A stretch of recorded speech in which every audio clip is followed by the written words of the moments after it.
Labrīt, esam atpakaļ. Jā, tepat jau pirmā adventa pēc dažām dienām, un pa īstam iesāksies arī Ziemassvētku gaidīšanas laiks. Un par kādu priekšvēstnesi Ziemas saulgriežu gaidīšanā mēs runāsim arī šodien. Jā, nu pat klajā nākusi latviskās dzīvesziņas kopas Silaboti pirmā grāmata no Saules gada rita vairāk nekā 11 grāmatu cikla. Tā ir Ziemas saulstāva laika dziesmu grāmata ar 35 tautas dziesmām, kurām pieejamas notis, vārdi un arī QR kodi, kas ved arī tālāk uz dziesmas audio un video versijām. Multimediāls izdevums iznāk tā. Par grāmatas tapšanu izvaicāsim Ramantu Jansonu, kopas Silavotu vadītāju, arī Artis Kronbergs šeit līdzās un, protams, citu mūziķi, kuriem mēs visiem sakām labrīt! Labrīt! Labrīt! Labrīt! Ramanta, es saprotu, ka šis ir 11 grāmatu cikls un pirmā grāmata, kas faktiski apkopo tādu jūsu mātes mūža darbu, vai ne, kas tagad sāk nākt tautās, pareizi? Tieši tā. Un es uzskatu, ka tas ir tā kā kristāls, kas ir nācis no gadsimtiem, un mēs viņu esam apkopojuši. Un mums tagad jānodod latviešu tautai, lai viņi varētu lietot un dzīvot pēc šī mūsu pūra, ko mēs esam izdevuši. Kas tas ir tas apkopotais? Tas ir tautas dziesmas, tās ir nepublicētas dziesmas, tās ir tematiskas dziesmas, tās ir nedziedāmas dziesmas. Tur ir ļoti daudz interesanta materiāla, kas skolās, baltajās stundās varētu noderēt katram skolēnam, lai iepazītu savas tautas kultūru. Un tas ir mūsu uzdevums īstenībā, saglabāt to, kas mums ir bijis gadsimtiem ilgi. Un tātad 11 grāmatas, kādēļ tieši tik daudz, vai tas ietver tieši tik daudz bija informācija, vai tomēr šis skaitlis kaut ko apzīmē, jo varēja arī būt 12, vai varbūt... varēja latviskāk varbūt tomēr būt. Nu, 9 tas ir latviešu skaitlis, bet tie 2 vēl klāt, lai būtu vēl labāk, lai mums būtu papildus enerģija, spēks, izturība, jo tur ir ne tikai latviskā dzīveziņa, tur ir viss godi, visas, ko mēs svinam savā dzīvē, vai ne? Krustabas, līdzināšana, pat bedības. 3 godi cilvēka mūžā. Un šos godus mēs apkopojām šajās grāmatās.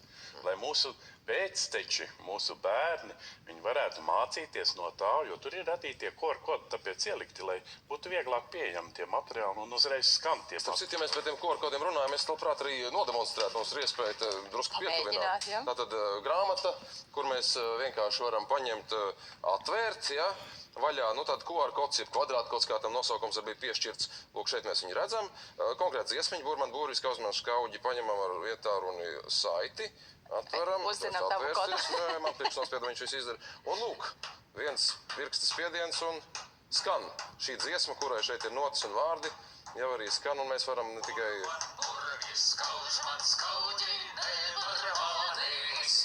Gan skatīties, gan arī klausīties. Tas viss ir šeit uzreiz, tā kā tiešām ļoti vērtīgi. Bet, Artī, tā multimediālā daļa, tomēr tas viss ir jāieskaņo, un tas viss bija jāsagatavo arī, tur nav viena folkloras kopa, tur ir diezgan tāds pamatīgāks...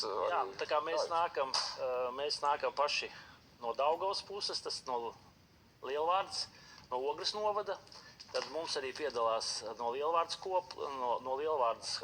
kopas Josta, jāsaka, Ira, no Tomas kopas Līga Skuiņa, un mēs, kā saka, esam no Silavotiem un arī no Graudiem, Tomas kopas. Un par šī projekta, tā teikt, to nekomerciālo pusi droši vien, ka jārunā, jo tās grāmatas jau nav ar tā domu, ka tagad aizies uz urrā tirdzniecībā, vai ne, pareizi? Nē, mēs viņas pārsvarā jau esam... dodam bērndārziem, skolām, bibliotekām. Vakar aizsūtījām daudzām grāmatnīcām, un ne grāmatnīcām, bet bibliotekām tieši.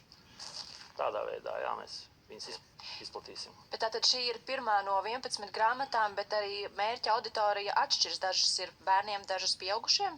Tur visas, teiksim, tur katros godos mums ir dziesmas, ko dzied bērni, ko dzied pieaugušie, tāpēc tur tā es nevarētu, kā saka, viņas atdalīt. Tur ir visiem tās dziesmas. Viena lieta tātad, kam jūs šī sociālā projekta ietvaros paši nogādājat šīs grāmatiņas.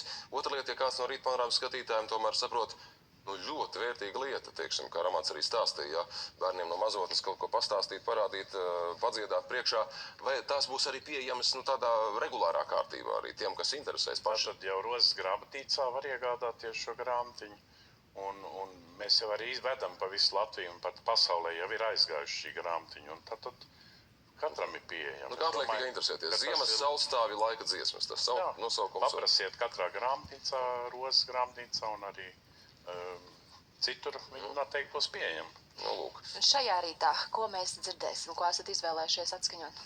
Nu, par cik tagad ir tekatu laiks jau ar Mārtiņiem sācies, es domāju, ka mums ir jāievada gaismas nesēju dziesma. Un tā, protams, ir tekatu dziesma. Lai viņa skan jums un lai nes veselību visiem, spēku, izturību, prieku un mīlestību. Lai top! Lai top. Brīnišķīgi, lai top, lūdzu.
Vareni, paldies! Nu, Paldies, gaisma ir tiešām, atnesta. Gaisma ir atnesta, un mēs varam droši te virzīties pretī ar pirmo no grāmatām, kas 11 grāmatu ciklā apkopo dažādas folkloras vērtības, ziemas, saulstāvja, laika dziesmas, arī kas ir, arī iznākusi, noteikti nevienam vien palīdzēs to tautisko dzīves ziņu pretim ziemas saulgriežiem sajust. Jā, tieši tā.